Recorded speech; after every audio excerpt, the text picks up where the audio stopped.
सुप्रभात बच्चों। हम आज संधि को आगे बढ़ाते हुए पढ़ेंगे।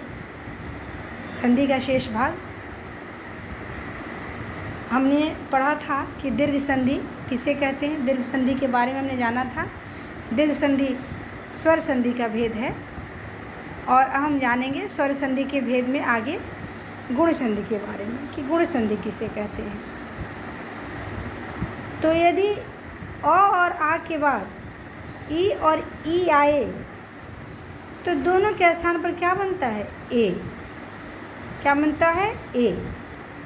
उ और उ आए तो क्या बनता है? ओ।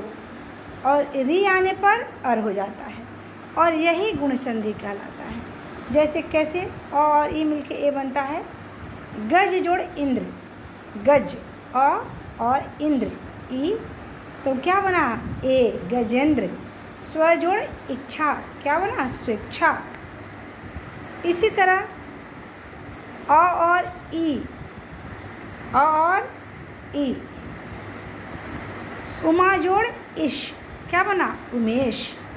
उमा जोड़ इश उमेश। आ और उ या अ और उ देखिए कैसे बनता है? वार्षिक जोड़ उत्सव वार्षिकोत्सव। पुरुष जोड़ उत्तम पुरुषोत्तम। आ और उ से ओ बनेगा। जैसे महाजोड़ उष्मा महोष्मा। अ और री जोड़ने पर अर बन जाता है। कैसे? तो राज जोड़ ऋषि राजर्षि। सप्त जोड़ ऋषि सप्तर्षि। तो इस तरह हम देख रहे हैं बच्चों कि किस तरह दो स्वर मिलकर के उसमें विकार उत्पन्न होते हैं। तो यही होता है हमारा स्वर संधि का भेद गुण संधि। अब स्वर संधि के भेद को आगे बढ़ाते हुए हम वृद्धि संधि पढ़ेंगे कि वृद्धि संधि किसे कहते हैं। जब अ और आ के बाद ए और ए हो तो क्या बनता है? ए। और ओ और औ हो तो औ बन जाता है और इसे ही हम वृद्धि संधि कहते हैं। इसे ही हम वृद्धि संधि कहते हैं। जैसे एक और एक एकैक। हित जोड़ एशी हितैषी। तथा जोड़ एव तथैव। राजा जोड़ ऐश्वर राजेश्वर। तो इस तरह से हमने देख रहे हैं कि किस तरह से अ और आ के बाद अगर ए और ए तो ए बन जाता है। अ और आ के बाद ओ और औ हो तो औ हो जाता है।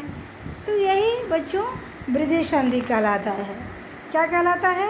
वृद्धि संधि। अब हम जानेंगे यण संधि।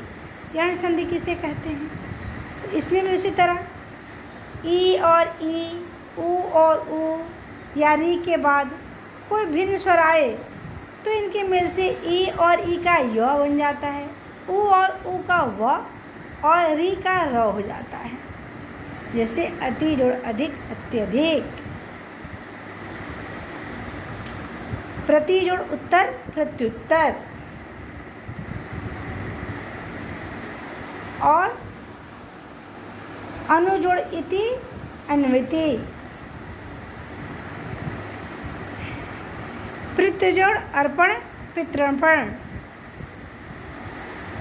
मातृ जोड़ उपदेश मातृोपदेश। तो ये हमारा यण संधि कहलाएगा। अब हम जानेंगे कि अयादि संधि किसे कहते हैं। अयादि संधि यदि पहले शब्द के